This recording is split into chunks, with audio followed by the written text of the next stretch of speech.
Okay, we are going to take what we did in 3.8 already, which was using differentials, and we already did sort of attach a meaning to different things. You saw graphically what it meant to look at dy and also what it meant to look at delta y. So now we're going to use some different, some actual formulas, some real life formulas, and we're going to use differentials to approximate errors in actual measurements. Okay, so take a minute to pause and read this paragraph. And what you want to take away from this is that no matter what formula you start out with, you have all kinds of formulas in geometry, right? You have, a squared plus b squared equals c squared. So if you're looking at something shaped like a right triangle and a leg is off by, the measurement of one of the legs is off by 1/100 of an inch, what type of error is that going to cause in the area of that triangle? Okay, and so on. So again, pause, read this paragraph, and then move on to the next slide, which is an example. Okay, so this one, I believe it comes from your book. It could be from the Larson book. So this deals, this has a few questions in it, so we're just going to do one per page. The measurement of an edge of a cube is found to be 15 inches, but that measurement would have a possible inch, or a possible error of 0.03 inches, or 0.03 of an inch. So we want to use differentials to approximate the possible propagated error, which is just an amount of error, in computing the volume of the cube. All right, so let's say this is a cube. We can label all of each side of the cube S for side, but sometimes those start to look like fives, right? Or we can label it X. So it's, X. That dimension is X, this dimension is X, the height is X, right? Because it's a cube, so they're all the same. So if we want to find an error in the volume, if measuring one of the sides or one of the edges could have that much of an error, then we want to start with the volume formula. So let's start with the volume formula. You know what that is, right? Okay, hopefully that's what you said. Now, if what we are given, we should probably write down our given information, right? We are given that one edge of the cube is said to be 15 inches, and that the possible error in that measurement, so if x is 15 inches, then dx is 0.03 inches. And we will put a plus or minus in front of it, indicating that the way that we measured that might have been off by 0.03 of an inch because we might be too small or it might be too big. All right, so now if I want to approximate or find the error in the volume, I'm looking for dV, right? That's how much error, or what the error in the volume is going to be represented by. So let's just get differentials in this equation. dV is 3x squared dx. And now plug in the information, 15 inches, and that's squared, and dx is plus or minus 0.03 inches. So as you would suspect, I hope, our units are going to come out to be inches squared times inches, or cubic inches, which is how volume is measured.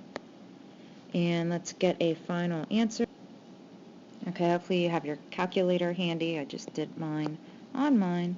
So we're going to have a plus or minus. Make sure you weren't adding or subtracting 0.03. You were just multiplying by 0.03, and now our answer is going to be either plus or minus 20.25, and I don't think I could fit a 0.25 on here, so I'll just put the mixed number, but 20.25 inches cubed. So that is how much our volume could be off. So to me, that's surprisingly large, okay? And we'll talk about if you think that's big or if you think that's small when we get to something called percent errors, okay? But first let's do part B, and we'll do that on the next page. But try to remember that that answer was 20.25.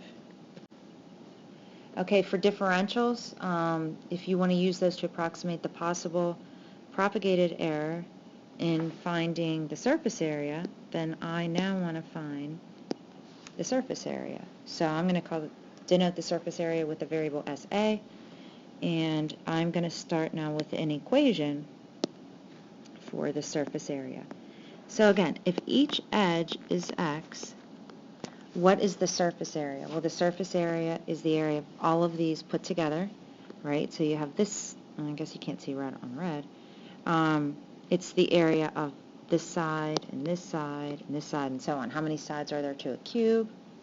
Okay, hopefully you answered that question. And what is the area of each side? Okay, so now do you know your formula for the surface area of the cube? Alright, hopefully you had this. Alright, so that was the first step to the problem, first few steps, nothing to do with calculus.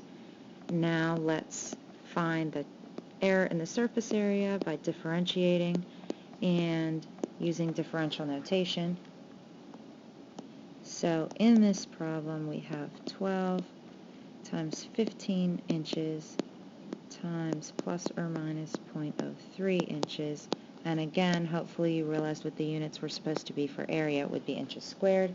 I'm going to do this on my calculator. You do it on yours, and then we'll move on to the next one. Okay, so now we're getting 5.4 plus or minus inches squared. Alright, now again, how big of a deal is this? Well, there are three things. There's something called a percent error, and that's going to come from something that's called a relative error.